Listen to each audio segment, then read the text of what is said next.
Hey, welcome to Story Lab. This week, we're talking about forgiveness, while we take a look at the story of a man who found himself far from home.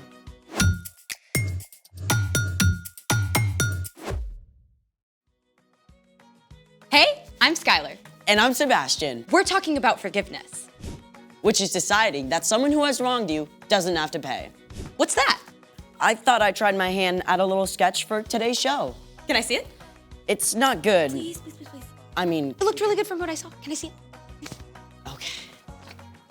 The fig is really cute. I like it. Can I have it back? Yeah, of course. Oh no! I am so sorry. Great. Thanks. Okay. What are you doing? It's ruined. No, you can totally save that. Make it into something cool. You have to say that because you messed it up. No, lots of great artists make big mistakes and use them in their artwork. Really? For sure. In fact, I know one of them. Her name is Whitney, and we're gonna talk to her right now. Did you plan this? Happy accident. Hey, Whitney, come on in. Hey. Hi. Good to see you. Yes, you too. Thanks for coming on the show. Thanks for having me. So, why don't you tell everybody a little bit about what you do? Sure, I am an artist. I draw and I paint. I also do some cut paper animation. I've been drawing and painting since I was a little girl. That's awesome. What do we have here? Right, so I like to draw from observation. This is candy, and that I had lying around my house, and a plant, and also trees. I love drawing trees in different seasons. These are amazing. What got you interested in art? Well, I've always loved to draw and paint, but when I was in high school, my art teacher laughed at me because I couldn't read a ruler.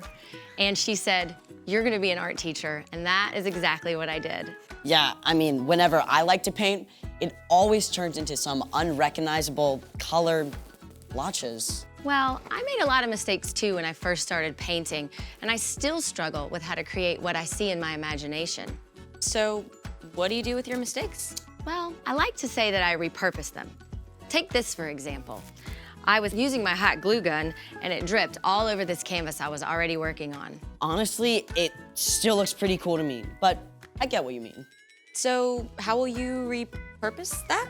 I've got a few ideas. Can I show you later? Absolutely. In the meantime, it's time for... The story before the story. Today, we're in Luke. But before Luke, in the very beginning, out of a deep, deep love, God made an amazing world. But when people turned away from God, the world was broken. God made a plan to draw people back into relationship. So, at the right time, God sent a tiny baby to be born in the small town of Bethlehem. God's very own son, Jesus. When Jesus grew up, he began to travel from town to town, teaching and healing. Often when Jesus taught, he spoke in parables or stories using everyday things to help people understand spiritual truths. Which is where our story starts. Take it away. Hey everyone, I'm Chloe. Hi, Chloe. One day, while Jesus was teaching, a group of tax collectors and others who were considered outcasts gathered around Jesus. The religious leaders were totally shocked by this. This man welcomes sinners and riffraff. He even eats with them. Jesus turned to the leaders and invited them to listen too. He spoke to them in parables, or stories, one about a lost sheep and one about a lost coin. The third story was about a lost son. There once was a wealthy man who had 2 sons. The youngest son was totally fed up with living at home. He hated having to do what his dad said and trying to live up to his perfect big brother. So, he did something extreme. Give me my share of all your money. Now, this was really rude, but it's even worse than you might think. Usually, family money would only be passed on to children after the father died. So it's like the younger son was saying he wished his father was dead. Even though the father must have been terribly hurt, he divided up his property and gave a share of the money to the younger son. I'm in the money. Woohoo, the sky is sunny. The younger son took off for a faraway country. When he arrived, he started spending money like it was water. Fine clothes, awesome food, wild parties. The younger son lived it up, big time. But you can guess what happened. The money ran out. And right about that time, a famine hit. It was hard to find food, even if you did have money. The younger son was stuck, so he went to work for a pig farmer. The younger son was so desperate, he actually wanted to eat the disgusting pig scraps. The sharp hunger in his stomach woke him up. At home, my father's servants have more than enough food to eat. But I'm dying from hunger. The younger son started to form a plan. I'll go home to my father. I'll say to him, Father, I have sinned against heaven, and I have sinned against you. I am no longer fit to be called your son. Make me like one of your hired servants. Yeah, that's it. So the younger son set off for home. He was tired and weak, and the journey seemed to take forever. But at last, he neared home. I'm no longer fit to be called your son. But while the son was still a long way off, his father saw him. The father's heart was filled with love. He ran to his son and threw his arms around him and kissed him. Father, I have sinned against heaven and against you. I am no longer fit to be called your son. But the father called out to the servants. Quick, bring the best robe and put it on him. Put a ring on his finger and sandals on his feet. Bring the fattest calf and kill it. Let's have a feast and celebrate. This son of mine was dead, and now he is alive again. He was lost, and now he is found. In no time at all, the younger son was dressed in fresh clothes instead of rags, and found himself the guest of honor at a feast. His head must have been spinning. But meantime, we can't forget the older brother. The whole time his kid brother was out living wild and wasting money, the older brother was working hard for their father. The older brother had been out in the field all day, so when he came home to the sounds of music and dancing, he was shocked. He called one of the servants. What's going on? Haven't you heard?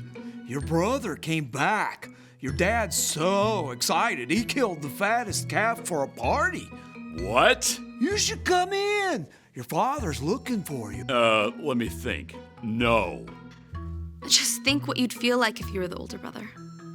This whole thing was so unfair. When the father came out and begged his older son to come in, the son let him have it. Look, all these years, I've worked like a slave for you.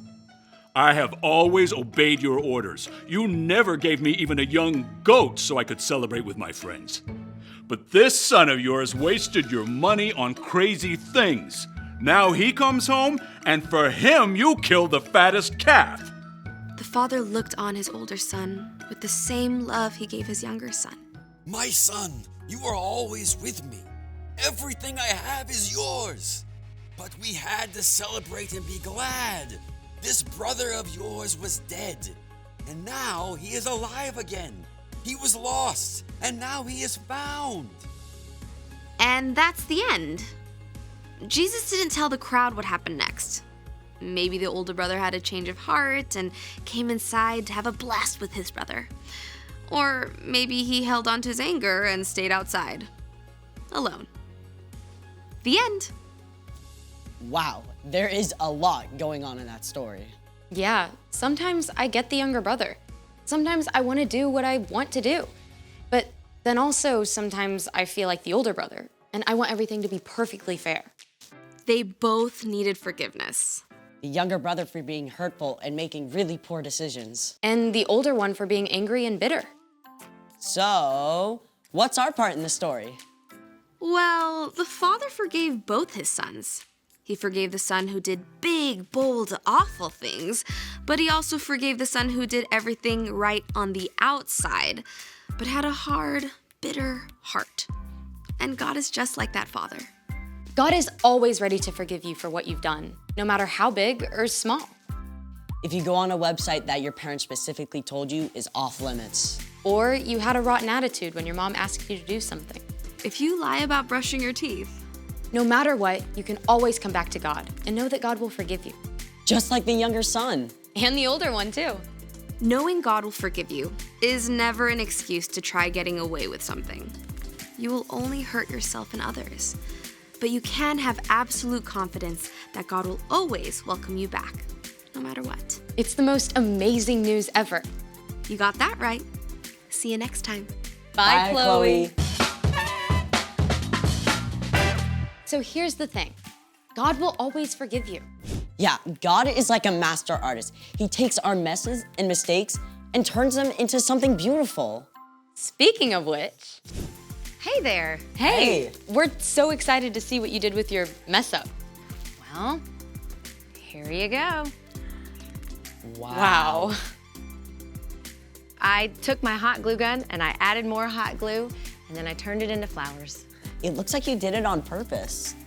Hey, thanks for hanging out with us today and showing us your process. My pleasure. See you guys next time. Bye, Whitney. She really inspired me. Hey, let's see your sketch. See how your mistake turned into something amazing? Yeah.